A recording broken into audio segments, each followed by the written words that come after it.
Your mics are live. There's your face. What's up, everybody? Whoa! What? Wait a minute. That's not Gator Pete. I'm on the internet. That's right. Well, we have a special guest today. First off, welcome to the Tuesday Super Show. We have a special guest today. Most of you know him as Magic Taylor, because Magic Taylor, or Other Taylor, as you will, is our resident MTG judge. You will see Taylor here at least a couple times a week, judging most of our various competitive events, or semi-competitive events, such as we call them. And he's here to talk a whole bunch. Excuse me, jeez, stupid Diet Coke. I keep forgetting sound is dumb. Yes, sound is dumb. And so we're going to talk a whole bunch about Magic today. Yeah. So first off, don't forget, go check the calendar at gamersheavenpnw.com. We have a very special draft this week. We're doing Modern Horizons 2. There's a lot of people who are like, can we do that? I love some Modern Horizons 2. We lived in Phoenix. We've been back in Washington for about a year now. My family and I. We were living in Phoenix. Modern Horizons 2 came out.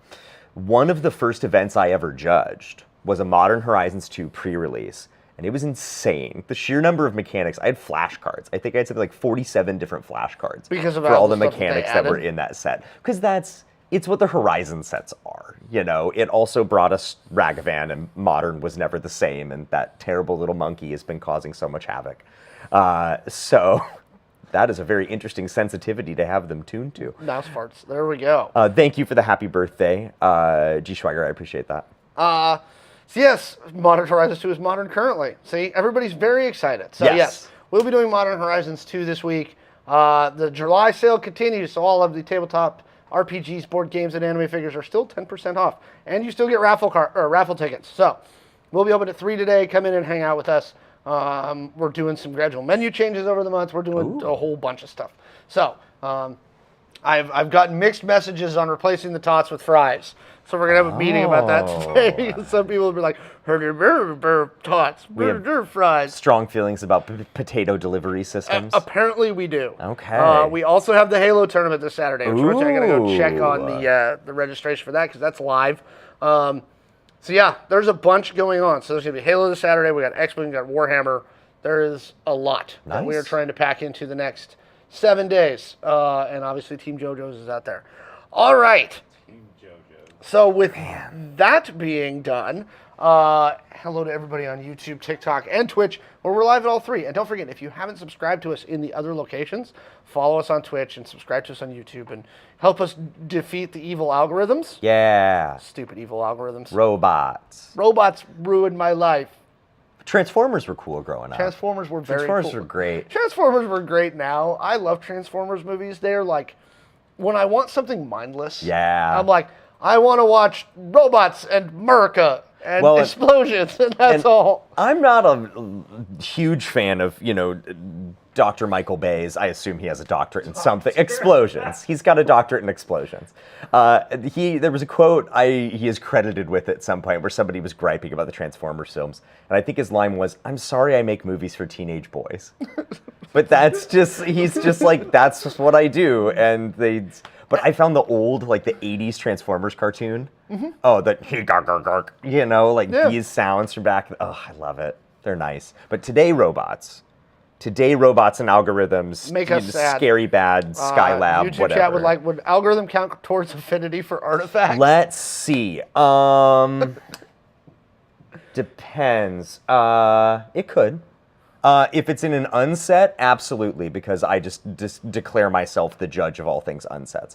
Mark Rosewater can have a conversation with me about that if he likes. And we're not that far away from Wizards of the Coast. We're not. Mark, come on by. We'd love to see you. We're right up the road. We would hear him coming.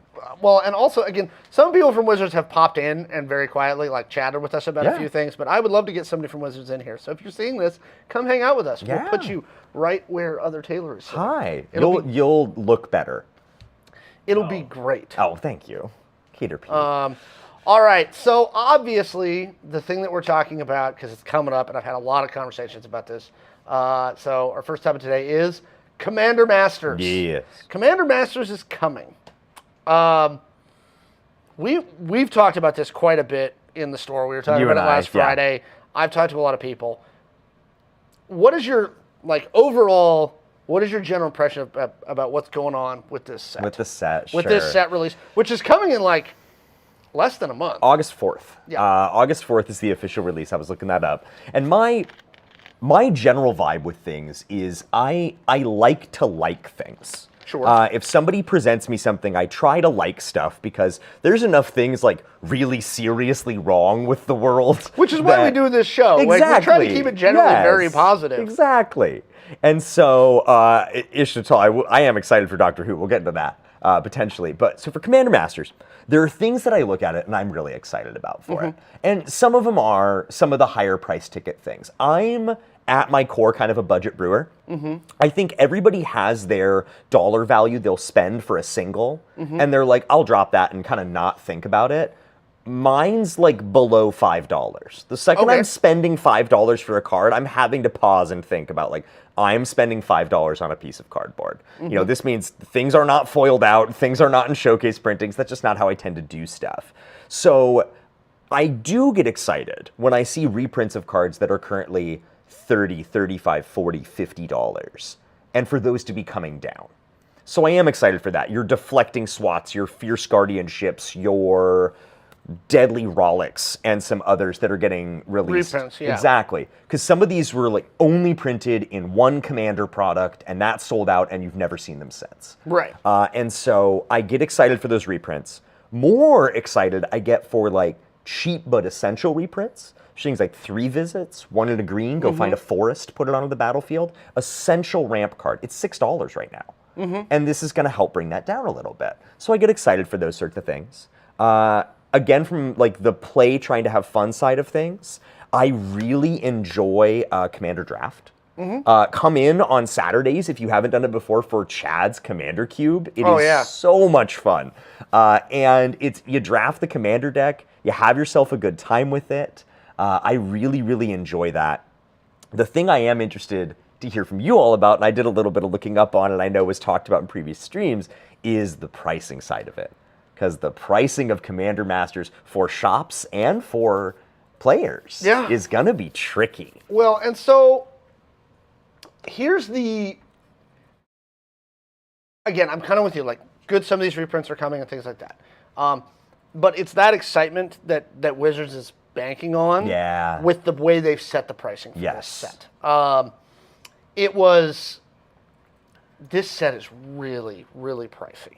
Now, for you even. For us even. Yeah. What's really interesting about this is that I can generally get a sense for a set based on what I see pre-orders going for on like TCG Player and stuff like that.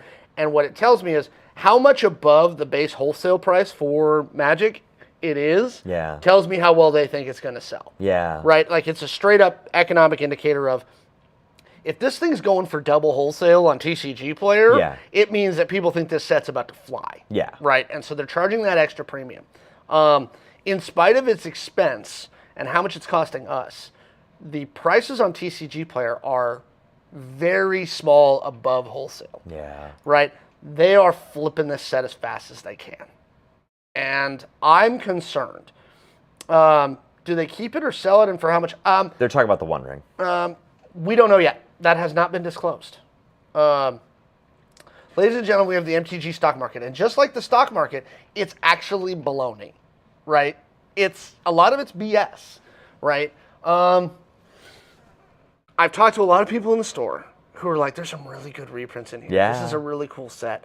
I don't know if it's a $450 a box set, because you said the cheapest you saw on TCG Player was $379. I was looking this up beforehand and seeing in the YouTube comments there. Yeah, I'm not the 500 special foil card printing guy. I'm the cool, I opened a basic printing of this thing I don't have. See, like, that's what I'm excited for. But so looking at some of these prices, so currently going in, there's some interesting orders. So a set box of this as a TCG Player, this is as of yesterday morning pre-sales, $379 is what a set booster box of Commander Masters is currently listed Which, at. by the way, is about 8% above wholesale. Which, like, I want to call that out because, first and foremost, like, in case anybody's not clear, I'm not an employee of Gamers Heaven. No. I'm a teacher full time. My thing is I love being in this store. Like, I want to say fully and sincerely, like, I think the shop that you have made, I've been playing in game stores for a lot of years. The community that this place has built is something really, really special. Well, the Magic community lately has become really, really strong and really, really fun. And it's not toxic. No. Everybody's here to have fun, and most of the time, everybody's having a really good time. They just want to be here playing a game. And even what I love is on the judging side of things, I've gotten to see times where people aren't having as much fun, it gets resolved. Yes. It's not just somebody goes home salty and freaked out. It's really wonderful to see that community come together. So I would want to be clear in that regard. And what I would want us as people potentially buying cards in the shop to hear is we walk up and are potentially dropping, $420, $450 a box on Commander Masters. And our thought is, I am spending a lot on this. And your thought as a store owner is, I just made about $20 off that. We are tying up a lot of capital. And we've talked about this before. Yeah. The way Magic orders work, we have to put the orders in months in advance, long before we know what's in the set. You didn't even know what Aftermath was We didn't before you had to no put those clue. orders We had in. to do, and the same thing with Commander Masters. I didn't know what reprints are coming in here. Now, I'm presuming at the time that they are asking us to make the order that it's going to do something. But we are really guessing. It is a scientific wild-ass guess. Yeah. We think this set's going to do Those are my this. favorite kind of guesses. Scientific wild ass. And literally you have to kind of like read the winds, right? And legitimately, some of the conversation that happened is, and we were talking about this before the stream, Lord of the Rings just came out, right? This set's dropping a month and a half after Lord of the Rings, right? And Lord of the Rings was not a normal set either. No. Lord of the Rings, aside from the starter decks, was extremely expensive. It was expensive, yeah. Right? And so a lot of people who had saved up for Lord of the Rings and worked on Lord of the Rings and things like that, I don't know if they're going to want to drop another $1,000 on 2 boxes of cards. Again, TCG player prices, the backpack sellers, they really mess with the market, but again, it's an indicator as to what they think the set's going to do. What were the other prices you came up with? The other ones, saw a question real quick. Dog Dad, I teach high school history, is what I teach. So draft box, so set box is $379. Draft box, $295. $295 for a draft box, which, I am the guy who I'll save up, I'll get myself a draft box, and that lives in my closet for a while. We actually just got to do this a bit. I tucked a box of Unfinity in my closet, and then busted that out and got to do a draft. So I really enjoy those. And here's the part I found really interesting, though. This you said you were like, well, why is this in? I had to tell you this morning. Exactly. So the collector's boosters box, which you might get excited about this, don't, because then you're going to hear the thing Alex does, is only $221, but that's because it's 4 packs. 4 packs. And they did this with a set last year. Was that it was like which one was it? It was one that reprinted Ugin. I think it was either M20 or M21. One collector booster was $100. I remember. Yeah. They did this with another set where the collector booster box, and Pete, you might remember which one it was. It wasn't that long ago where they did the 4 packs to a collector booster box. Because they do it, do it very. The VIP packs. It was the VIP packs. It's dumb, in my opinion. I don't know why you're doing it that way. I'm presuming that the collector boosters are going to have a really high rare mythic count, right? Yeah. That would be likely, I think. And they're doing, I really like the reprints. It's Kelsey in the YouTube chat to the point of, all the different reprints you could get. I really like them. I'm going to really admire them across the table in other people's Commander decks. And this is one of the things I like about Commander is it is a communal experience. So it was Double Masters too. Yeah, okay, that you're was right the one about they that. did 4. Yeah. That was the one they did 4 packs for. That would make sense. Yep. Well, and with that one with so many rares. But the nice thing about Commander is I can bring my budget mildly upgraded precon and let all the people around me enjoy their fancy foils and things and whatnot. And I just get to look at them and think they're very pretty, which I enjoy in that regard. And it's one of these things where I approach Magic, yes, from the perspective of a judge, and I think what's the community going to think about these things? Yes, from the rules good Lord, when Mutate came out and having to figure out how that worked. I got my Judge cert right before Ikoria hit, and then COVID happened. And so I had nothing to do for a few years. But it's interesting because I am not one of these that comes to Magic as like an investor. And there are not a small number of people who that's how they approach Magic, as they want to have these cards and have this value and et cetera. And to me, it's, well, what does the card do? Well, and again, it's interesting how the community kind of breaks up into pieces. And you see this with each card game, right? Magic, the Venn diagram's a little more overlapped, right, in the collector-player market, right? Yeah. Like Pokemon, there are collectors and there are players. And there's very small overlap between collectors and players. I could see that. And part of that is because Pokemon cycles their sets so fast. And they just print so many. In terms of like what's legal in their formats, they go pretty quick? They go really fast. Oh, okay. It's 2 years at best. Wow, okay. And now with Magic even extending that with Standard. Yeah. Grab that one and we'll hit that on the chat questions at the back end. So it's different. Whereas I hear it a lot more from the Magic players, right? I hear it all the time. Well, I bought this box and I made my money back. Yeah. And I kind of joke sometimes, I'm like, you didn't make your money back until you sell it. Yeah, that's very true. Because here's the thing, like any asset that's a semi-durable asset, right? Until you sell it, it's not worth squat. You know what I mean? Yeah. Like, it's worth the paper it's printed on. Yep. It's very true. Or what it can be worth, and Kelsey, this is to your point there that I'm seeing this idea of that the original printings to get cheaper. To me, it's worth the card that I opened. Yeah. And that's, for me, when Part I'm buying of it's these products. experiential. Exactly. And if I get my hands on some Commander Masters, which honestly, for me at the current price point, that will probably be a draft. Realistically, is like a draft. I don't swing it to be able to get a box of this. And for me, I just make a conscious choice to not feel bad about that.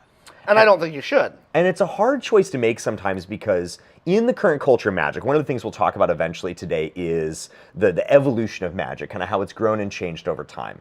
Today in Magic, the sets they come fast, they come quick, they come in a lot of different ways. You've got your standard legal set that you kind of expect, but then there's Lord of the Rings, then there's Commander Masters, and there's Wilds of Eldraine after that. And there's things to be excited for in each of those.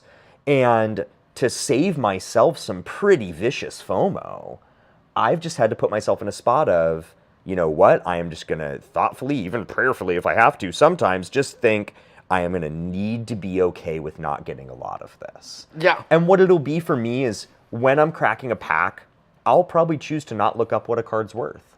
And instead, I'm just going to try to look and see, hey, that's a cool card I don't have. I don't have a deflecting SWAT. Now I do. Which is an interesting thing because most of the people I see who are heavy buyers, that's the first thing they do. Yeah. They've got TCG Player out or Dragon Shield where they're like, and they're scanning each card, right? And they build their list in TCG Player to be like, all right, retail value of this versus what I just paid for this.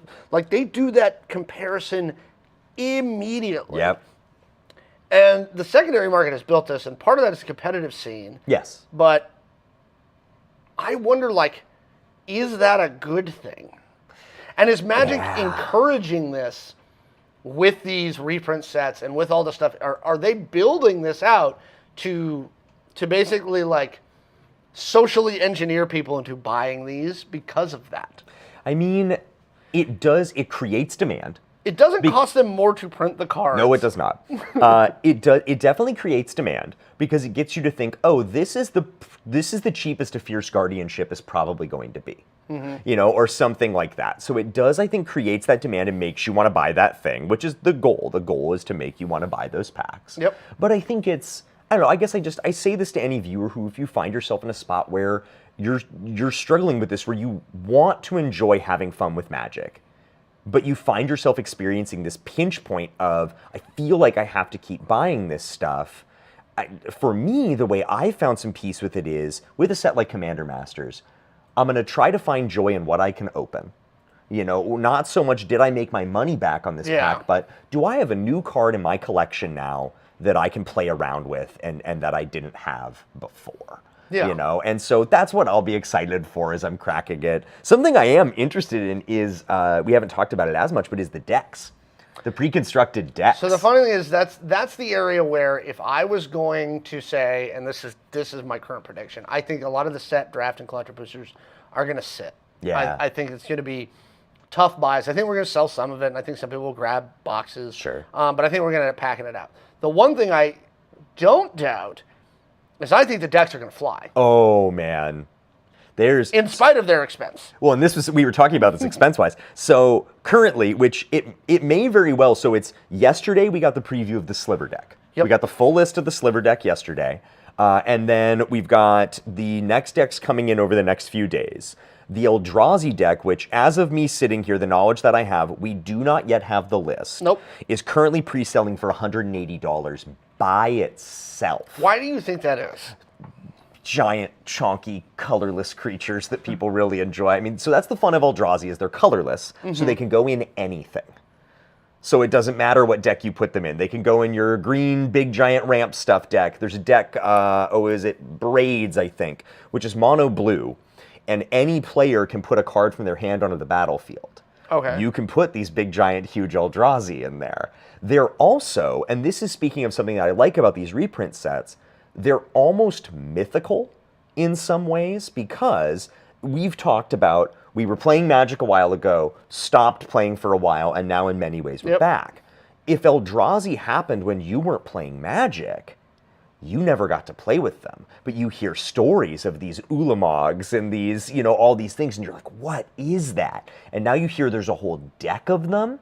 And then, honestly, what it's getting at is it's getting at our inner 6-year-old. Yeah. Having a 6-year-old who is over here, you know, we're deciding on things. He helps me draft sometimes. And I'm over here wanting to pick this, like, cantrip that our deck really needs to draw us a card and get some acceleration going. Like, no, and he's over here, that's an 11/11. What are you doing? Like, that's the Eldrazi deck. The Eldrazi deck is that. I think it's also, they print them very rarely.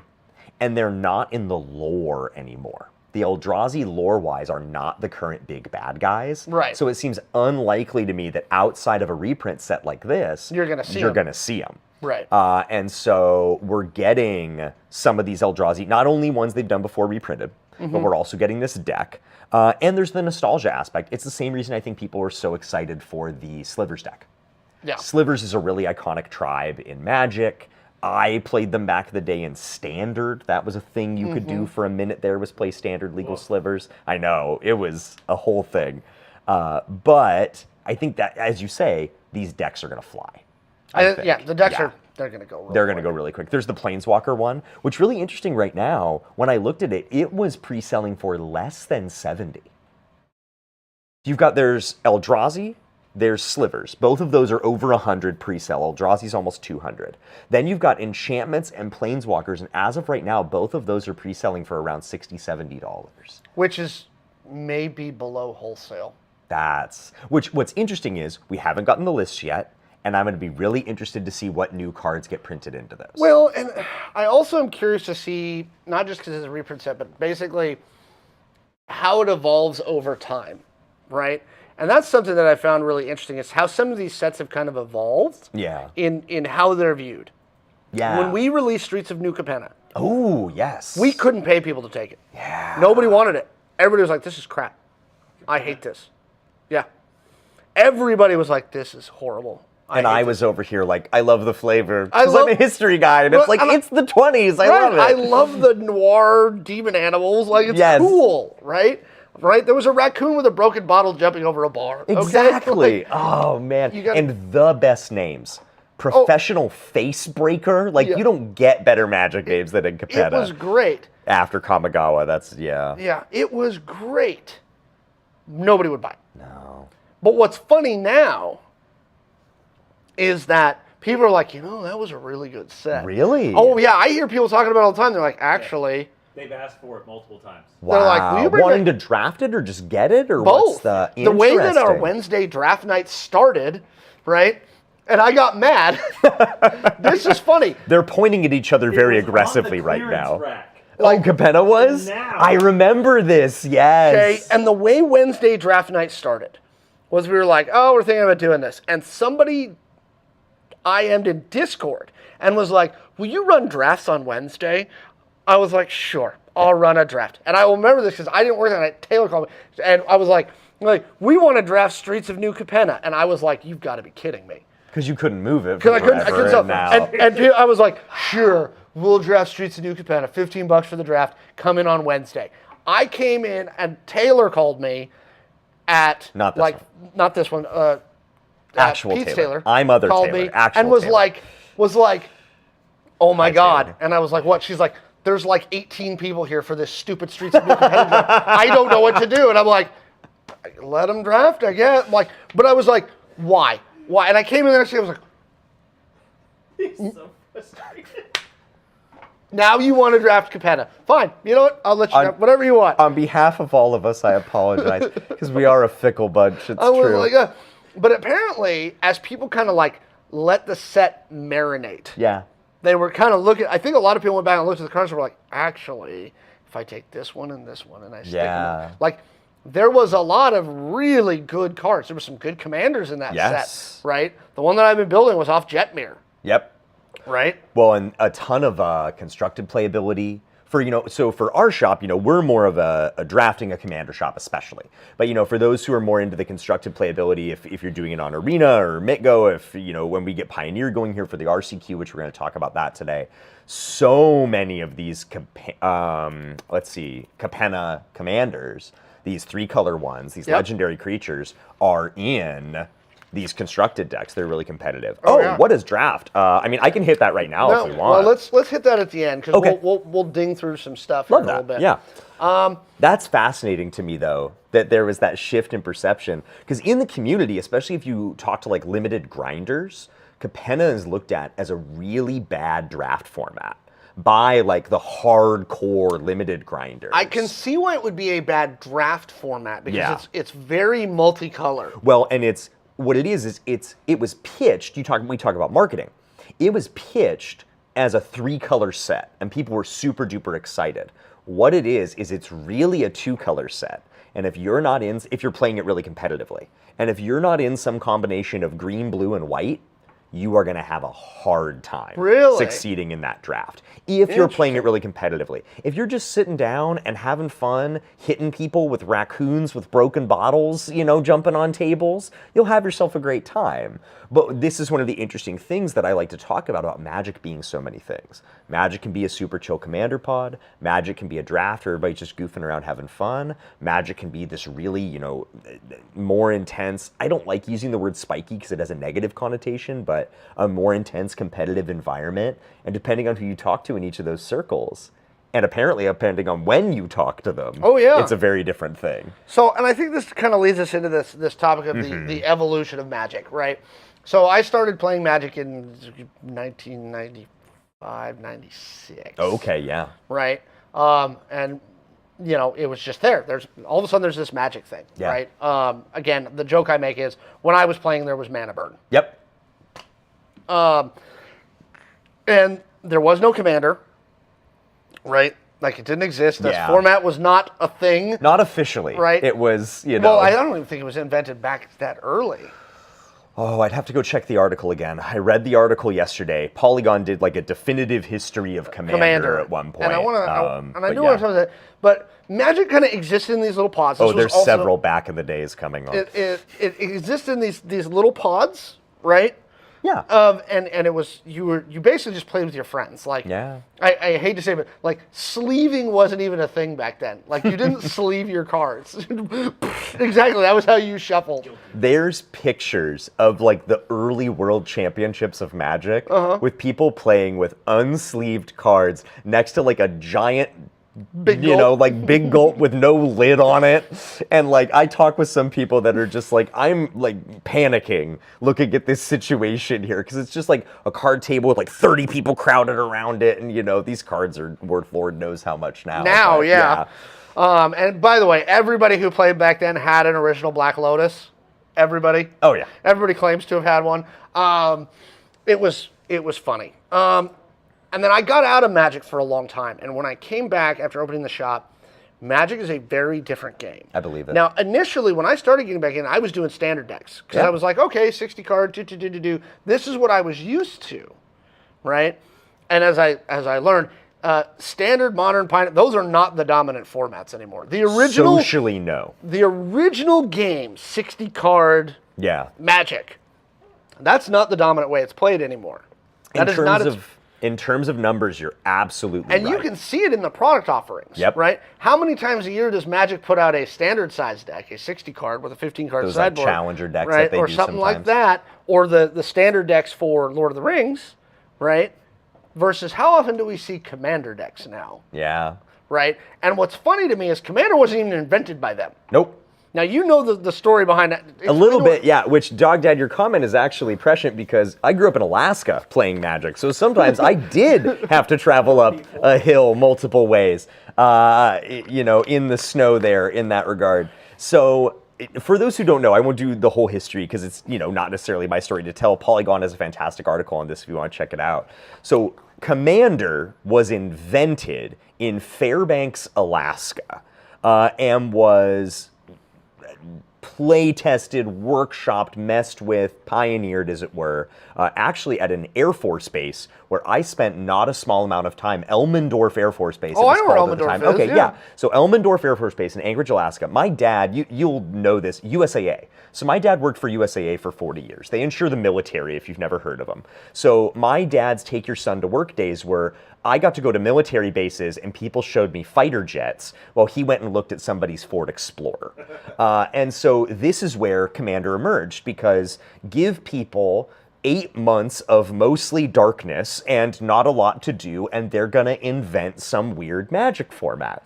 And what's interesting is in the interview, they talked to the guy who, back when it was actually Elder Dragon Highlander, exactly, Kelsey, which, for those who don't know, EDH, Elder Dragon Highlander, the original rules were you were only allowed to use as your commander one of the original Elder Dragons. Like Nicol Bolas was one of these, that were 3-color. They were the only commanders you were allowed to have. And then gradually it grew and expanded, and it still exists. One of my favorite things about Commander, favorite weird little things about Commander is to this day, the official Commander website is a .net address, which if that's Wow. not Commander, I don't know what is. Like, you can publish all the nice, shiny, pre-constructed stuff and all the fancy packaging with all the $90 reprints, but mtgcommander.net is still the official website of this format. And that, to me, is just something beautiful about there is this tiny little janky core to this thing that so many people love doing now. It's still a .net address sitting out there online. I just love it. That Polygon article you referenced, I'm Yeah. just looking through it real quick. They traced the origin of Commander to between 96 and 2000. I could see that, yeah. Right? And again, there's some like, even they're like, Yeah. there's some like There's some contested nature of these things. of yeah. exactly when it came about. Now they Yeah. do it's there up in Alaska where Yeah. they're like, yep, this is what we did, and it was because they got bored of the 60 because everybody's playing the same decks. Yeah. Well, and this is what was so fascinating is the article brings up this issue of net decking. Because it was funny. So I started playing Magic in 2001. I don't know, do you want my... Yeah, go. Okay. I bought my first ever Magic cards at a pawn shop in Seward, Alaska on a Boy Scout camping trip. Nice. We were on this trip wandering through Seward. I think we had like $20 to our name, the 3 of us. And what we bought, I genuinely miss this product. This was a cool product. Have you ever seen the World Championship decks? Yes. They're so cool. For anybody in the chat who doesn't know these. Yeah. So back in the day, this That was a the long time ago. This was the aughts. This was the early Yeah. aughts, 2001, I 2002. remember seeing those. And so what it was it was 75 cards, unsleeved, so 60 cards plus a 15-card sideboard. And what it was it was the top 8 of the most recent World Championship of Magic. I remember this. All of their decks in, and here's the thing, a different back. Yes, gold borders, exactly, in the YouTube chat there. So it's gold border, which here's the fun thing, legal in Commander. But not in Not in not in anything else. So there are people who will go and get these gold border. They're kind of a chase thing.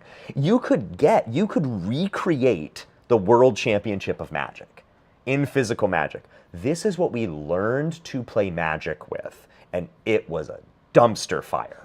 Things like Necropotence, which is one of the most powerful cards in the history of Magic. We look at it and we're like, you have to pay life to draw cards? Why would I do that? Pfft, this Llanowar Elves. Tap for a green mana? Get out my creature faster? Let's do this.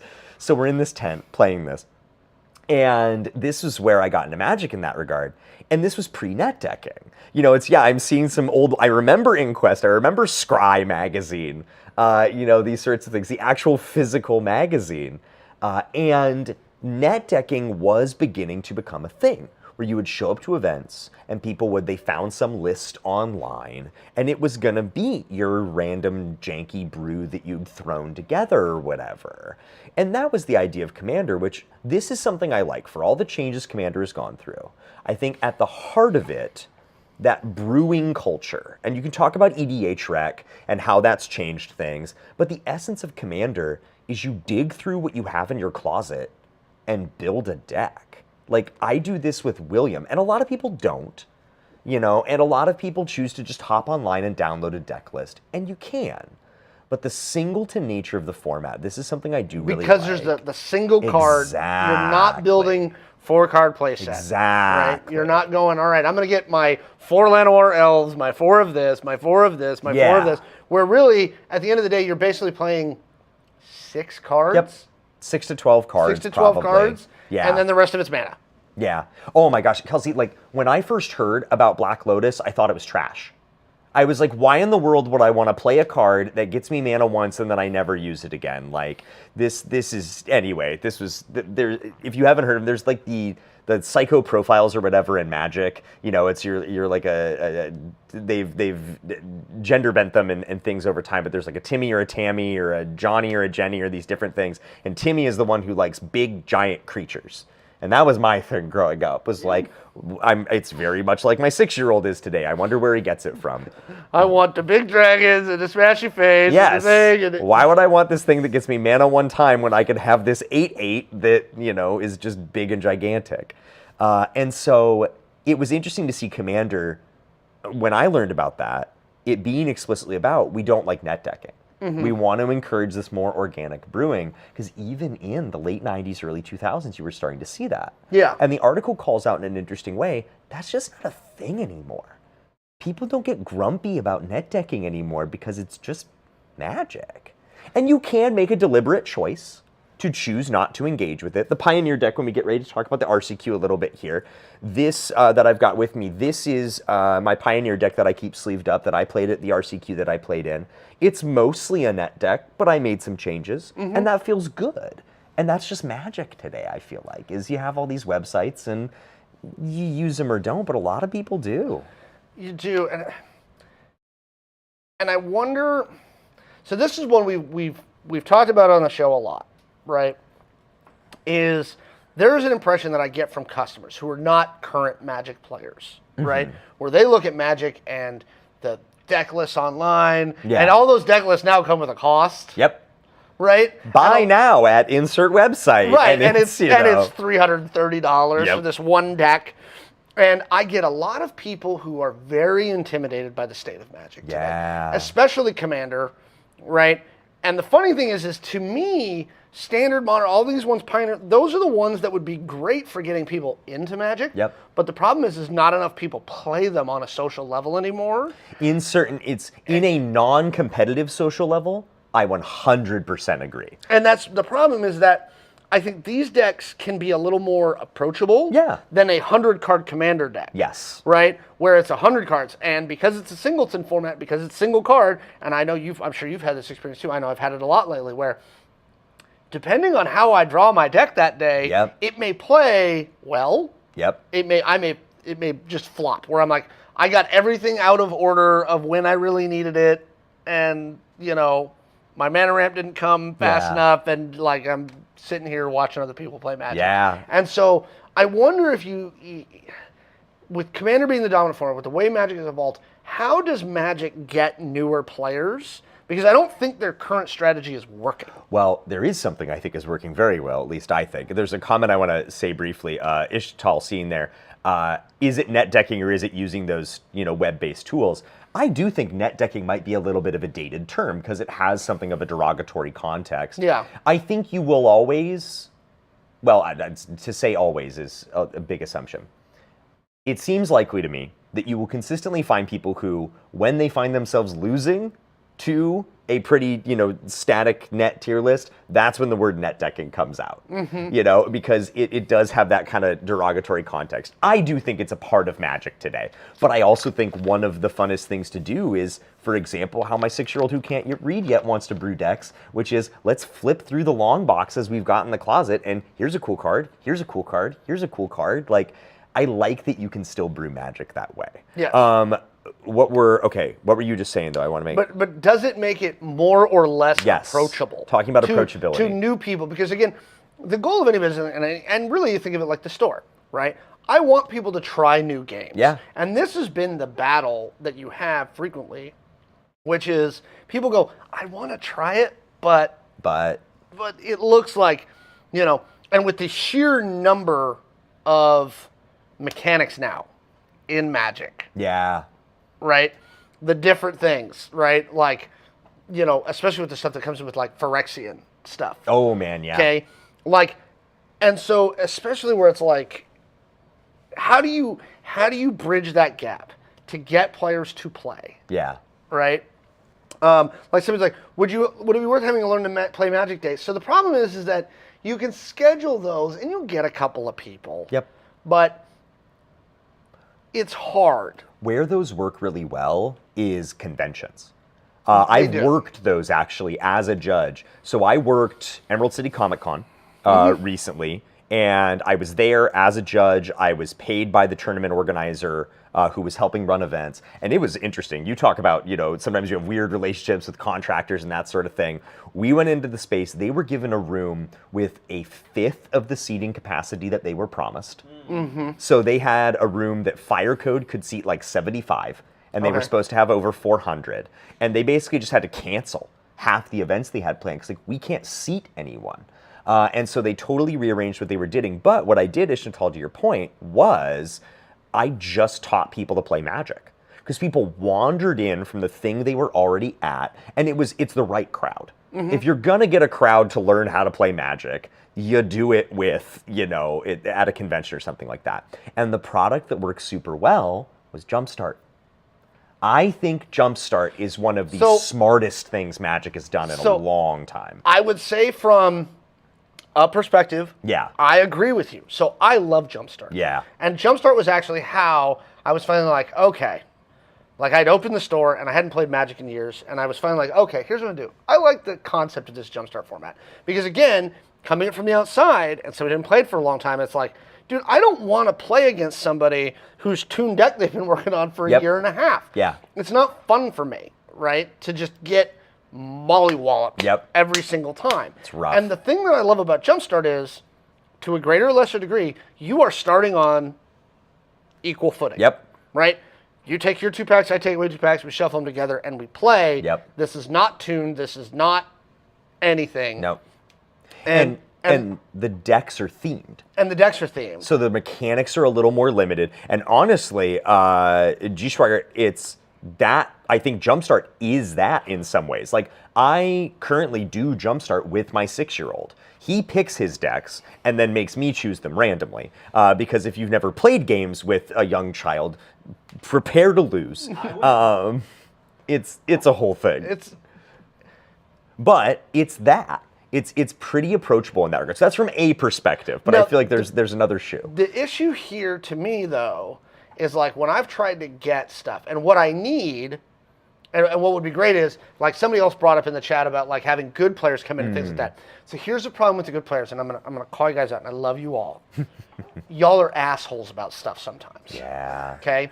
And what happens is I go, I think Jumpstart's a really good format for teaching new players to play Magic.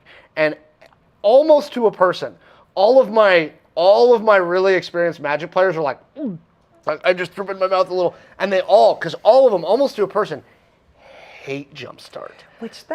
They hate it, which is funny to me, right? And that's the thing is I'm like, I wonder why. Like, for example, theme boosters. Again, if you're looking at it not from the I want to make money Now, standpoint. theme boosters make me want to throw up a little bit. Here's the thing, though. Again, coming from the outside, Yeah. where the idea is I'm trying to build a deck and a general thingy. Yes. I don't know what I'm doing. Yeah. Right? Giving somebody some theme boosters Yeah. to be like, here's a general theme for this set. Right? Yeah. Like in Coming Out, when they did them for Coming Out, it was like ninjas. Yep. Yeah. Here are some freaking ninjas. Yep. Start here, get 2 of these ninja theme boosters. They're going to be all different. And get some ninjas. Yeah. And start there. Well, and But the thing is again, Jumpstart see the same thing as a couple of these ones. The products that are aimed at the newer people, Yeah. a lot of times, like, just are railed upon by the community so Yeah. much. When you're an experienced Magic player, where it's like, no. And I'm like, you understand, like, this is the thing that's going to get people in, right? Yeah. Well, and as we're seeing in the YouTube chat here, like competitively, if you're wanting high level, complex, really intense strategic Magic, Jumpstart is in a lot of ways not that. No, now, it's not. I will say, William, whether or not I'm doxing my son right now, I don't know how that works. This is my first time ever on a stream, so I'm having fun figuring this out as we go. So we were playing. He had just 2 random decks shuffled together. He had like a blue, it was the Power Stone deck out of Brothers War. So it's Okay. artifacts and Power Stones. And the white Soldier deck.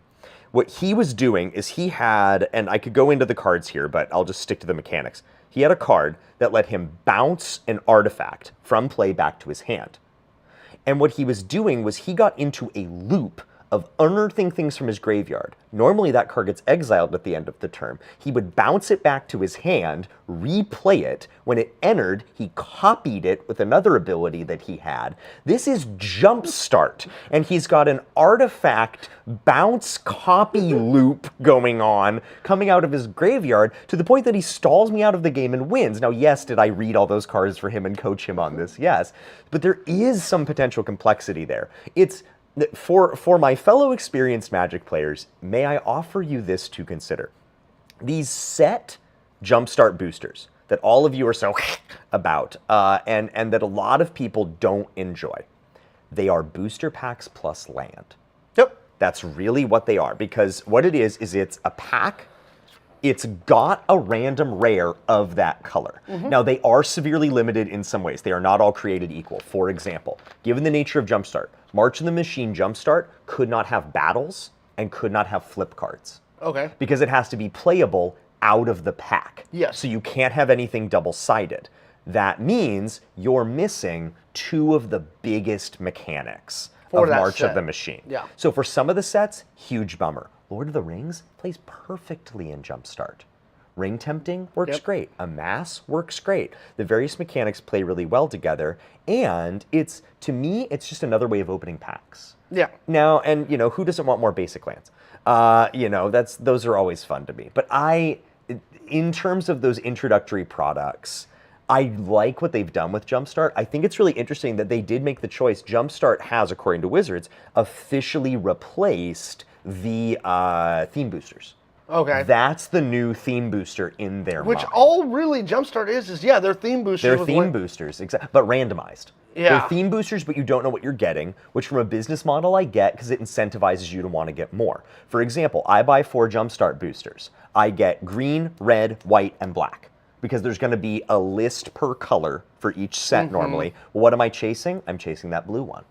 Right. So I'm probably going to go get some more and try to chase that blue list Yeah. in that regard. And so I like them as a product. I think they can be a lot of fun to play, you know, and it's that question of that complexity. I would just say to our competitive Magic players, our experienced Magic players, don't down on those products as much as you do, because some of y'all do it awful loud And too. please not in front of new people. This is the thing is like, I am a huge thing of without new players, our hobby dies.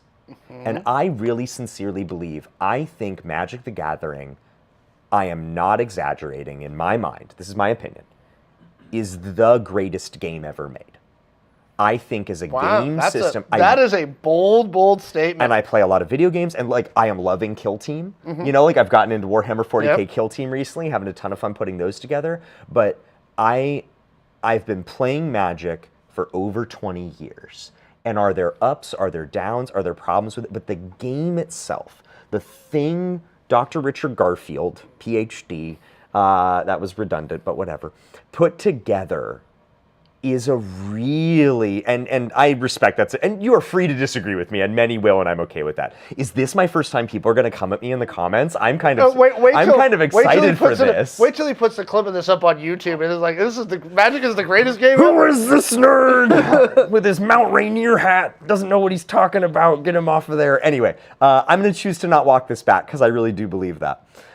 However, Magic players could kill Magic because if every interaction a new player has, if they sit down with their random pile of cards and the interaction that they get is, let me say this that I really like, an interaction I almost never see at a play table at Gamers Heaven. Now, people at the counter talking over products they do or don't like that you're addressing here, I think is a very fair criticism, of myself included sometimes.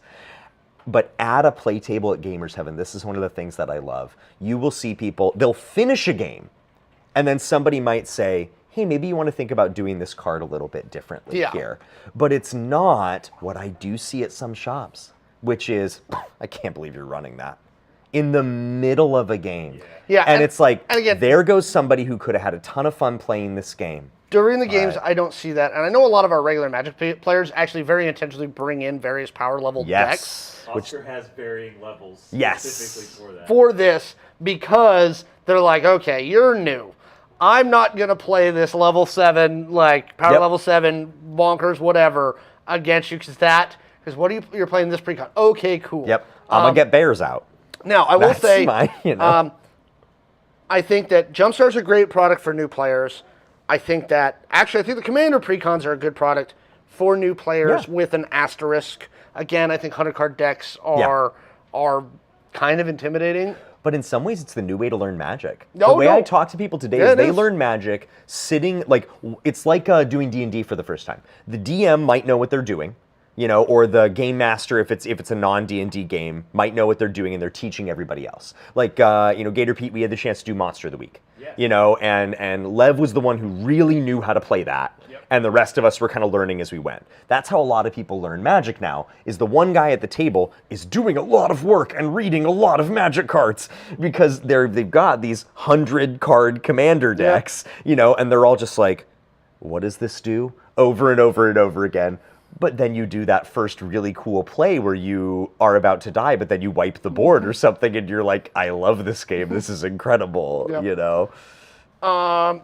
Draft, I think draft needs to be a little more accessible. So explain, somebody asked earlier, what does draft mean? So explain draft to people. So if you know, which this is, I don't know how much crossover we'll have here, but if you know sports, it's the NFL draft, it's the MLB draft, except less money and cards. So what happens is you open a pack of Magic the Gathering cards. It's going to have 14, 15 cards in it to choose from. You look, you pick one, and then you pass the pack to the next player. And then you do that again and again and again, and you build a deck out of what you draft. And the fun of it is, you walk in with literally nothing in hand, and an hour from then you will have a Magic deck. And you can play it. The intimidating side of it is, if you're sitting at a pod full of people and they all know what everything does, and you're sitting here needing to read every single card, and the other people in the draft pod are looking at you like, why is this taking so long? That can be a little bit of an intimidating experience. Which is why I like, when I first started coming to Gamers Heaven, y'all were pitching it as a learn to draft environment, which drew, as you say, you know, when everybody suddenly discovered they love Streets of New Capenna again, you know, it drew a lot of people in because it was this space of, you weren't expected to already know what you were doing. Which is why I'm excited in a bit here as we have time to talk about the RCQ that we're going to run, because talk about an event where people expect you to know what you're doing. And if you have somebody, like a Learn to Draft event, like maybe what this stream can be for people, where somebody can say, hey, here's what you need to know about this in order to enjoy yourself here. Something Wizards started doing I really liked, they include these little cardboard inserts in the top of a lot of draft boxes of here's the archetypes. Blue-white is draw to, black-red is sacrifice. They've done that a lot lately. And they used to not. It used to just be a box of packs and that was it. Now, like when we did the Unfinity draft recently. That's the toppers. 2 of us had drafted it before, I think, maybe 3. And so I handed those around, and everybody was like, oh, I'm wearing a hat. I can do black-white hats, because it's Unfinity. Yep. Come in every other Saturday. Chad, check the Discord for the thing. Chad runs the Draft Cube. Yeah. Also a great way to learn to draft, because that one specifically is a very learn-to-draft environment. Right? Extremely. Because it is a static draft box, right, where it's made to show you the process. Because I know, for me and for a lot of new players, when I talk to them, the issue is, which card do I pick? Yep. Right? 100%. And they don't know where to start. And what's nice about Chad's Commander draft, and honestly, and there is a price point attached with this, which I want to recognize, we're talking about how expensive Commander Masters is. For some players, that's not an issue for them. They're going to be able to buy it, they're going to be able to draft it. If that's a spot that you're in, or if it's something you want to choose to spend your money on, Commander Draft is the same way. So Commander Masters will be this way, the Cube is this way. Drafting with an enforced color identity is really nice. Yeah, it's helpful. Because now I'm not tempted of, well, I know my commander is red, green, and blue, so I can't take black or white. Yes. And so that limits your decision points at that point, and it can make for a really welcoming draft environment, because when any card is potentially an option, I know when I first started drafting, every single deck was a 5-color soup deck. They were all trash, because I was just like, this is cool, and this is cool, and this is cool, and I can just run 5 of each land, and 25 land is fine in a 40-card deck, right? I'm good at Magic. And so, which there's a whole story about how I, thinking I was good enough to teach people Magic, was quite quickly shown how much of a scrub I was in Anchorage, Alaska growing up. But that's how I got into playing at F&Ms. That's a whole nother story. But Commander Draft, be it the Cube, be it Commander Masters, if that's your thing. Because it's got the enforced... Exactly. You pick a commander. Sure, you have to draft that, but you pick that legendary creature, and now it's bumpers and bowling. You know, it's the ball can't go anywhere. There's some limits. There's some boundaries, which I think can help with that. Yeah. So for the RCQ, which is in 2 weeks. Yes. Right. July 29th. This Thursday and next Thursday, we're doing a $5 easy Pioneer tournament, so people can test and learn their decks and kind of get ready for it. Right. There's some really cool prizes with this RCQ. Right. Like some great promo cards that are really, really neat. And you're being generous and kicking in some store credit on top of that. Some additional store credit on top of that. The RCQ tournament, because it's Magic sanctioned and also involves a entrance to DreamHack Atlanta, right? Get you your ticket. Now it does not pay for your travel. You are responsible for your travel. Yep. But it will get you into, for free, DreamHack Atlanta and into that tournament, the qualifier for Worlds. Seeing a few things here in the chat. So, Kelsey, we're absolutely going to do that as the plan. And then G. Schwager over in, what is that, Twitch? The Twitch chat there. Pioneer is a format that dates from the most current set of Magic back to Return to Ravnica. I need some help to remember the exact date on that if any of you with keyboards in front of you want to check that out. That wasn't just a shot at you, Gator Pete. They all have keyboards in front of them as well, I'm presuming. You all streaming at work, which I don't get to do as a teacher. I can't watch this stream when I'm working. Wait, Return to what? No, I'm telling him which set. Oh, okay. So Return to Ravnica. October of 2012. 2012. So basically it's today to 2012. So what, the last 11 years of Magic? And the reason they introduced Pioneer is because the modern format was getting really big. You had Standard, which was the last 2 years of Magic, and then which you had now 3. Now it's 3. And then you had Modern, which was all the way back to like 2007. It was a massive jump backwards. So Pioneer was their new competitive format that they introduced in order to limit that a little. And the big thing that they did, I loved when Pioneer came out, and I am so glad to see the format doing as well as it is, because they put out Pioneer, and the few things they did, everybody loved Pioneer when it came out for a few reasons. One, no fetches. The fetch lands, which if you don't know these, you play them, they come in untapped. You sacrifice them and pay a life, and you can go and search for one of the 2 types. You can get a plains or a swamp, or a mountain or a forest, depending on the card. These let you search for dual lands. These let you search for shock lands. These let you search for triomes. They were incredible. They were the reason Modern was so expensive, because the fetch lands which, hey, reprinted in Modern Horizons 2. Come draft that tomorrow, you might crack some. So the reason why they got so expensive is because your mana base was these fetch lands. So it was crazy expensive. So Pioneer, way cheaper as a result. And I loved how they handled the ban list. Except for the fetches, there wasn't one. Okay. They released the format, said no fetches, break it in half. Build whatever you want, and if it gets to be a big enough problem, we'll ban it.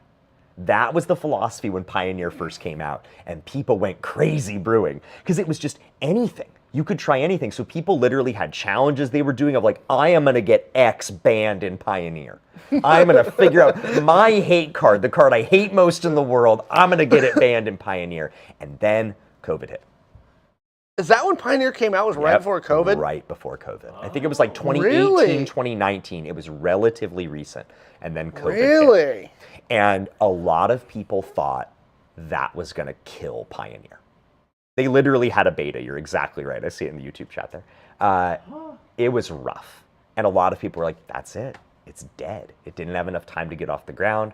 It's back now. Is it making a bigger comeback? It is. It is the go-to competitive format. And you saw in the material you got to run this RCQ, it was your only option for a constructed format as a shop. It is the only construction option for championship qualifiers. And they change it by season. Yep. So some seasons will let you can pick standard or modern. But some, in this case, it's just Pioneer. It's the only option. It was for constructed because it was either sealed or Pioneer. Yeah. And we were like, well, it's standard, so it's 60 cards. 60 cards with a sideboard. With a 15-card sideboard. So for those who've only played Commander, let me talk through how this works in case you've never done it before. When you're playing with a 60-card deck in a tournament, the way it works is you play a best 2 out of 3 match, and you have to come with your deck the way you brought it to that first match. So in between matches, you're going to need to reset your deck.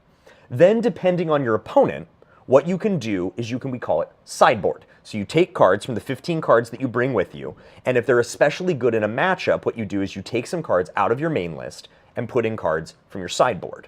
And it's a way of tuning your deck to that specific matchup that you're playing. You play a best 2 out of 3 match, Bob's your uncle, Patty's your aunt, whatever the expression is. That's the basics of playing with a 60-card deck in that regard. Now, the thing I want to mention, just because this is another thing people got really excited about, and hype is fun sometimes, the recent structure of the RCQ, the Regional Championship Qualifier, if you don't know what that means, this is a relatively new thing, because during COVID, they, in my opinion and the opinion of many others, broke competitive Magic. It got insane. You could not figure out how to qualify for different events. There were MTGO qualifiers, and there were in-person qualifiers, and there were arena qualifiers, and there was a point system, and if you had, I'm not kidding, if you had enough followers on Twitch, you could join the Magic Pro League, which was a thing they did for a little while. It went nuts. And then now as things are beginning to coalesce, it's wonderfully straightforward. You play in an RCQ, which if you win or in a big enough event get the top 2, now you get an invite to the regional championship. That's at DreamHack Atlanta. In our region in the United States, it's just a national tournament. In other regions, it plays a little differently. But in the US, our region is the United States. Canada has its own, Latin America has its own. There's unfortunately an absolutely massive region that is Europe, Africa, and the Middle East. That's all one region. And then you have, I believe... That's literally what that region's called. Yeah. It's a business. And the funny thing is, I can tell you why.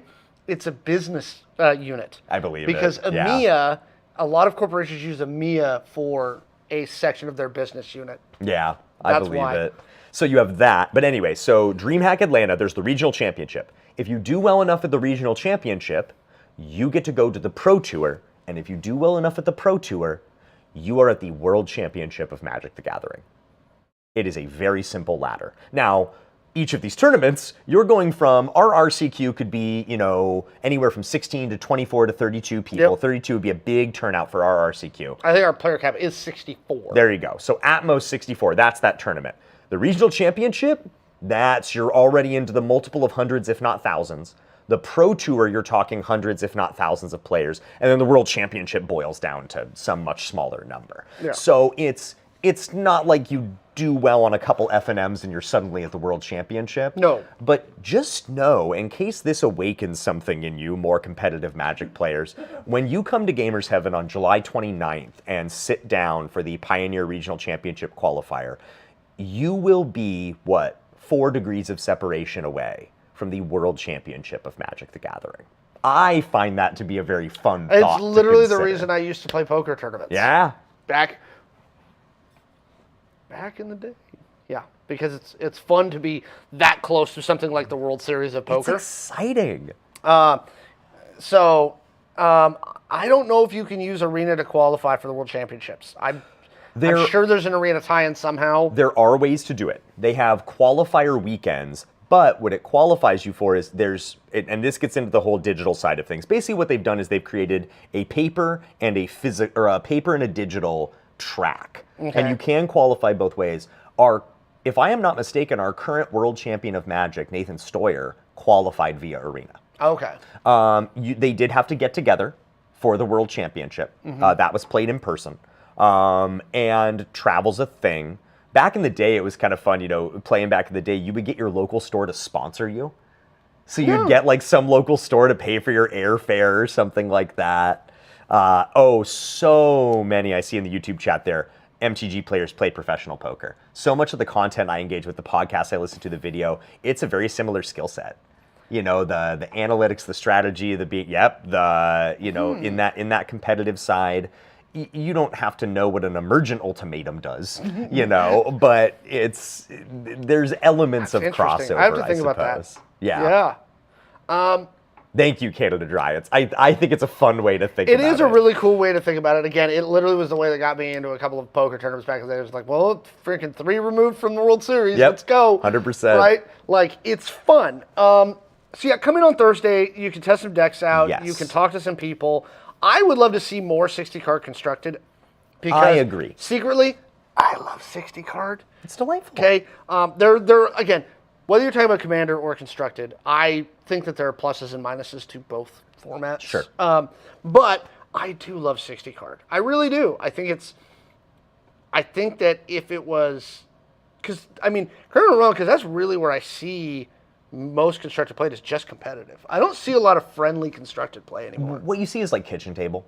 Yeah. The most casual play is going to be Commander or Limited. There's a lot of fun Limited play, sealed especially. Look at a pre-release. Yeah. Pre-release is sealed play. You open 6 packs, you build a deck, there you go. Competitive play is mostly those 60 cards. And a couple things I want to talk about for people who are nervous about building 60 card, just to offer a perspective. Budget brewing is a thing.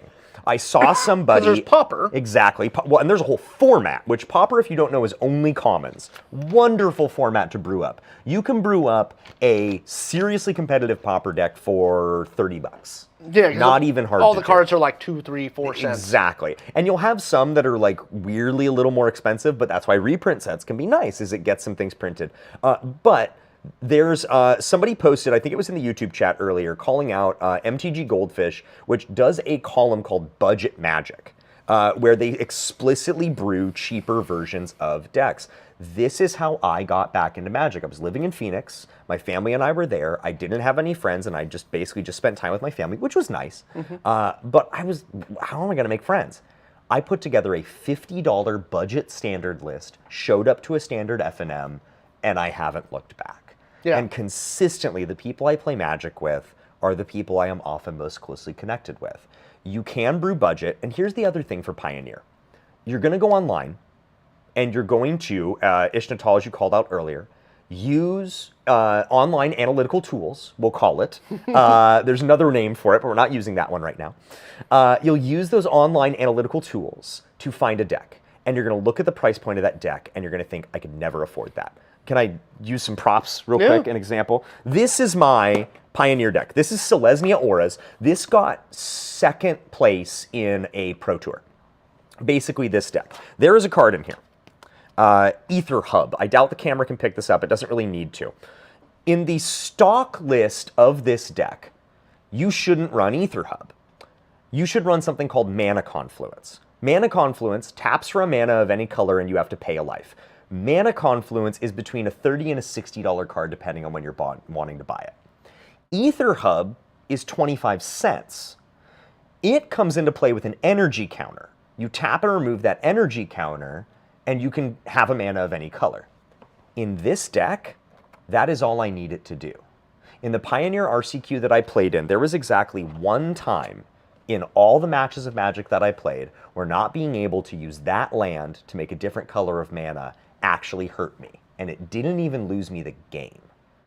So I saved $59.75. And keep in mind, this deck is supposed to run 4 Mana Confluences. So forget that. I saved, now I have to do math. $240 almost. Thank you. See, this is, other people are better at things than I am. Saved hundreds of dollars. By just changing out that one doing card. some slight budget brews. I went 4-2 at that RCQ and only missed the top 8 because of tiebreakers. It was the first RCQ I'd ever played in with a budget brew in that regard. And the reason I want to offer this is because when you think Thursday, and now you're going to, after the stream, or even when you're watching this right now, you're going to hop on some online databases and you're going to see a card that is... $60. Exactly. Look at the list and see what are the pinch points here, and can I replace those? Get in our Discord. Post in the Magic channel, hey, I can't afford this. Does anybody have a good swap for it? Because you've got a couple weeks to get this together. Keep in mind, we have a lot of these cards, these commons. We've got like boxes and boxes of them. Yes. And if you scan the little QR code, you can get into our database that shows what's in our inventory for that stuff. So, because a lot of that stuff, like, I can't merchandise out 25,000 cards worth of bulk. Yep. Okay, I just can't. Yep. It's too much. Yep. So we literally, Pete and Drew like went through and made a big old like list Yep. of all of the cards, and we're working on a new thing for that to do that. So, get in there and look. Yeah. Because there may be some of those cheaper cards. Well, and as Kelsey say in the YouTube chat, it is Pioneer Gemstone Mine. Gemstone Mine, a reprint in Commander Masters that is currently very, very expensive. So there is creativity in that. And the reason I want to encourage that is because, as you say, 60 cards is a really fun way to play Magic. It's faster. There's an intensity. There's an edge to it that I really enjoy. Like, this RCQ that I played in, this was in June now, so a couple months ago almost. I guess we're almost hitting August. As I was playing in this, you have to decide if you're the person who, when you're in that higher stakes environment, feels stressed out and anxious and feels like this isn't for me, or a person who, like, this kind of awakens something in you, and it's like this, if I can pull this off. Like, there were a couple games in this RCQ that I played in where I played a couple plays, and I was like, I'm good at Magic. And it's exciting, and there's stakes, and you talk about playing professional poker. That moment where you're like, I have a 2-7 offsuit, and I'm going to bluff this nerd to the moon, and I'm going to kick him out of this pot. And if you pull that off, it feels like you got away with something. Oh, yeah. Again, some of you are saying 69 for the faint of heart. Like I said, again, the thing that I like about it is again, the faster thing. Yes. Right? You play more Magic. You play more Magic. Yes. Right? Because the match is over faster. Right? You are going to, it's 20 life, and you're going to get through it fairly quickly. Yep. And then, again, best of 3, which I like best of 3s. Again, because when you shuffle your deck, different things can happen based 100%. on where those dang cards come out at. And so one game it'll play very differently. And so I love 60 card. And so I want to start doing more of these Pioneer events. It's Thursday, it's $5, it's just like Commander Ladder. What time are you thinking? 6 o'clock. Okay. Okay, so start registering at 6. We know you guys are always late. We love you, but you are. We could be less late. Now, I will also say, we have to help our robot. Yes. Because our robot will sometimes say 6 when we really mean 6:30 and things like that. So, Yes. But that's just Magic Robot. I love you so much. If you don't know about my love of Magic Robot, I think my wife feels slightly threatened by Magic Robot. Get in our Discord. You'll see all of our sultry exchanges. It's a whole vibe. Do we want to talk a little bit about what it's like? This was mentioned in the chat. The RCQ, the Regional Championship Qualifier, will be judged at competitive rules enforcement level. Do we want to talk about that a little bit? I think for the stream, we're probably a little beyond that. We may have to. I do want to put some stuff in the Discord about that, but I want to make sure. First off, we're running up on time. Okay. And also, I want to make sure we get to a couple of these. What level of judge are you? Oh yeah, I'd love to talk about that. So I am a level 1 judge. If you don't know, there's only 3 levels of judging. There's 1, 2, and 3. And the judge level is interesting because I know level 1 judges who travel the world and judge professionally. And they are looked at as some of the best in their craft. They've just never gotten around to going and getting their level 2 or level 3 certification. I'm what's jokingly referred to as kind of that weekend warrior judge. You know, I have a full-time job. I do this because I enjoy it. So I've gotten my level 1 certification. I don't know if I'll ever get my level 2. Is it? I mean, so basically, you take a test. Somebody has to certify you, though. Yes. Like you have to basically like apprentice. The process is so much better Okay. I remember there was a time in which literally if you wanted to become a Magic judge, there was like, and I'll dip into Apocrypha at a certain point, but the first things I'm saying here are legitimate. Find a forum. Like, good luck. There's a forum out there with all of the documents you need to become a judge and the tests and the practices and everything. No one can tell you where it is. Local stores don't know where it is. Only judges know where it is, and they may have forgotten. So this is in like the deep lore of the internet. It's out there somewhere. You have to find these things. And basically what you do is you read the comprehensive rules of Magic the Gathering, a Deckmaster game, that are over 900 pages long at this point. There were no notes, there were no learning modules, there was nothing. And then the quiz was just scenarios. It was word problems and math, but with Magic cards. It was, if you have this card and this card, how does this interaction work? And then you had to go and find a judge somewhere, and there was no like official certification process. It was just like, yeah, you seem chill, let's get you signed up. Now it is all run through a website called Judge Academy, which current judges have a lot of feelings about Judge Academy. Personally, I love it. One of the biggest things they did is they streamlined it and made modules. Here's where you learn about triggers. Here's where you learn about the intricacies of combat. It's like taking a college class online. So you go in, you watch these modules, you do have to, there's the human element, you have to find a person who's willing to certify you. This is where it gets really hard for some people in rural areas, because if you want to become an L1, you have to find an L2. And let's go to the Midwest, your closest L2 might be a 6-hour drive away. And so it can be genuinely tricky. We're spoiled here in Seattle. I was spoiled when I got my certification, let's say, in Phoenix. We had a lot of them. But yeah, level 2 judge, you go through that process. There is a fee. It's like $100 a year, I think. I get some sweet promos. Somebody's mentioned these judge conferences here. You get to go to these judge conferences. If you think what you do is nerdy, there's nerds, and then there's Magic judges who are nerds who are in charge of other nerds, and then there's Magic Judge conferences, which is a gathering of nerds who are in charge of other nerds, in which there's nerds who are in charge of the nerds who are in charge of the nerds. It's a lot, and it's a very specific group of people, but they're a lot of fun, and I really enjoy them. The judge community has all of the people that you find in the Magic community, for good or ill. But overall, I've had a really positive experience with it. Did Steven do your certification? Somebody asked that. I know Steven.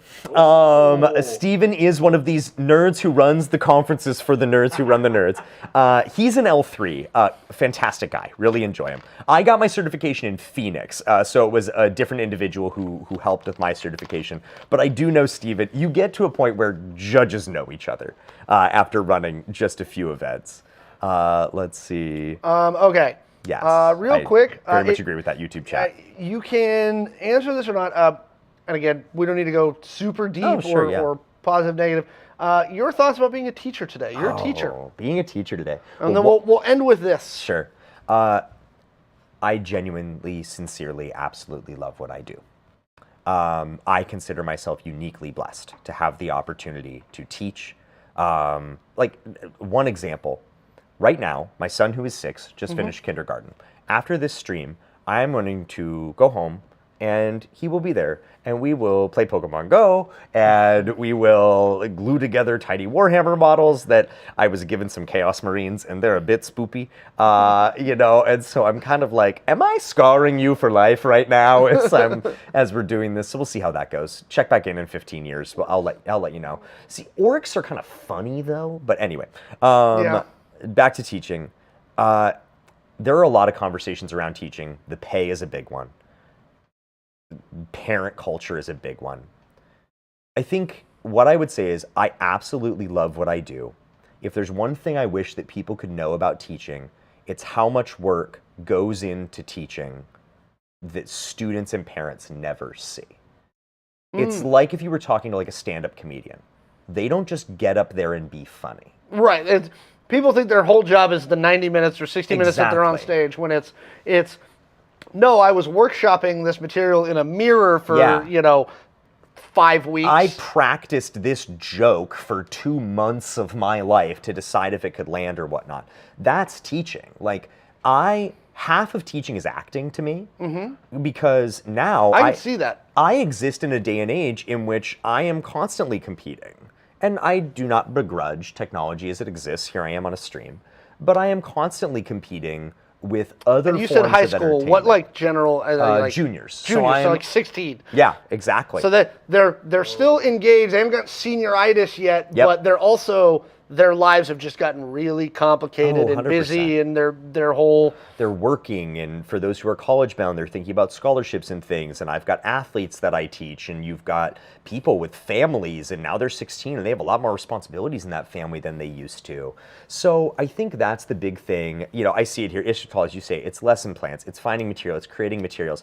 I could stand up and just blather on about history for an hour and a half really easily, but I want to engage my students. I want them to learn. In the same way that we could just throw some cardboard down on the table and say, have an event. But we want that to be a pleasant, positive experience, so we choose to put in that work and put in that effort. And somebody might never see that. Yes. So I won't even just say this for teaching. I'll say this for anybody. Try to see the prep that people are doing for you in your life.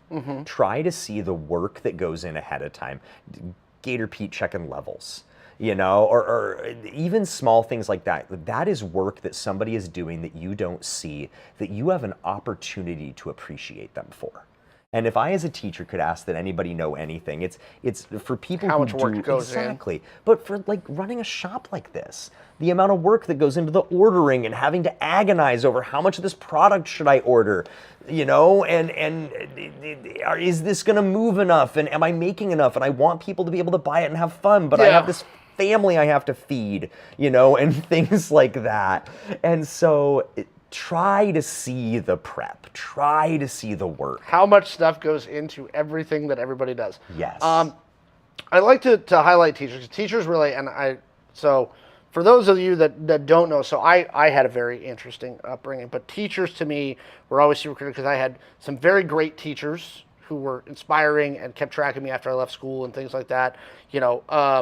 One of the first letters that I got during the invasion of Iraq was actually from my high school English teacher. Wow. Most people didn't write me letters and stuff like that. I wasn't close to a lot of my family. The first one that I got was from my high school English teacher, who had heard from one of her current students, and I'd obviously left school by this point, that I was in, this is early, and this is during the invasion, and they were doing a thing in the history, in the English class. They were like, "There's a war happening," right? And she had asked the little sister of another student that had gone to school with us, who was in her class, like, "Do you know how to find him?" Yeah. And then she hunted down my address, and I got her letter when I was in Fallujah. Wow. Right, just sitting on a roof. And again, those moments, and again, I'm turning 40 here shortly. That shit sticks with me. Yeah. 20 years later. Yeah. And the kind of impacts that teachers can have on kids' lives is, I appreciate you pointing out the stuff in the shop, but let's face it, we are a luxury good. We're a thing, true. right? Yeah. Really appreciate the fact that teachers really put in the stuff. And again, great teachers will have such a profound fucking impact on how kids view so much later in their lives. And I think that we need to always have empathy for how much work goes into the people who, and again, I think it's like Taylor, I'm a parent, right? When I meet my kid's teacher every year, we just finished second grade. Okay. Right? I'm immediately thinking about, okay, this is the person who is going to see my child. Grant's elementary school, so it's 30 hours. But it's 30 hours a week. Yeah. This is 25 to 30 hours a week that this person, when I'm not there, is having a distinct impact. It's a serious responsibility. Right? And I think that we need to come to teachers with empathy and with compassion and realize that the best way for you to do it is to be partners. Yeah. right? You know, realize that what you're doing at home is going to affect how they're working in school, and what's going on in school is going to affect home, and like... When I have a parent ask me, not with an air of suspicion, which I respect, especially when I teach about history. A lot of people have a lot of strong feelings about history. Sometimes people want to know how I'm teaching about something, kind of from more or of that. There's an air of suspicion. How are you framing this Exactly. historical thing? Yeah. But something I really appreciate is when a parent, regardless of content, is just asking, how can I support what you're doing in the classroom?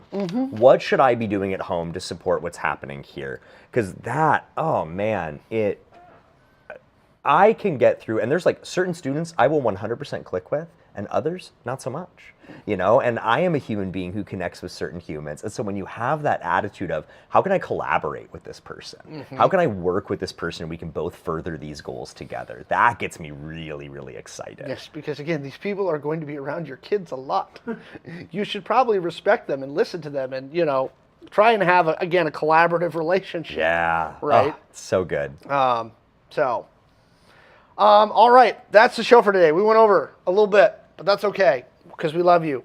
Of course. Don't forget, we open to 3 today. Tomorrow, Magic Draft. Thursday, Pioneer Tournament. Friday, of course, more Commander Ladder, which has become big. It's also, up and off. Again, I think a great place to learn. Yes. I think it is, because of the way that the pods are organized and kind of things like that, it has become a very, proactive community. Yes. And what I would say in regards to that is, if you are coming into the Commander Ladder for the first time, please know a few things. One, if you come with a friend, tell me you want to be in the same pod, I will keep you in that pod for the night. I have zero problem with that. Two, if you don't know if you're quite ready to hop into an event that you're paying, let's be clear here, $5 for, and everybody's walking out with something. Yes. I love that we consistently do that. Everybody's walking out with something in terms of a pack or something like that. I just run the event. So as long as you're willing to put up with me having to jump around for judge calls every now and again, I bring a deck. So since I'm just running the event and not actually competing in it, if you're in a spot where you just want to come in and play a little bit, come in and play. I would love to grab a game while I'm helping run the event. And then that next Friday, we stick you right in there and you get to see what a pod's like. Have yourself some fun. Look, if you're here late, often on late nights after we close the kitchen, there's not much for me to do. I suck at Magic, and I'll play you. There we go. Because there see, we go. You can play with somebody who's not very good. Like, and do not think being a judge means you're good at Magic. Those things are not always synonymous in any way, shape, or form. That's absolutely hilarious. Yeah. Anyway, folks, that's it for today. Gator Pete and I will be back tomorrow for the Wednesday Super Show. I'm going to be looking at SAG-AFTRA contract stuff all day. We might talk a little bit about that tomorrow. I'm still trying to get in to see the Barbie movie. I mean, this is, again, one of my most anticipated films of the year. No joke. As it should be. I want that and Oppenheimer. I'm going to do double feature somehow. I am so mad they released Oppenheimer in July. I know it's rated R and I can't take my students to it because whatever, but that could have been a built-in field trip for me. That could have been a built-in field trip, right? I was actually watching the interview, I Am Become Death, Destroyer of Worlds interview. So, anyway. Cool. Anyway, we'll talk to you all later, and we're out of here. Do-do-do, we do the ending song, standing song. Do-do-do. Let's just go to mute. Do-do-do. Muting them. Bye. Bye.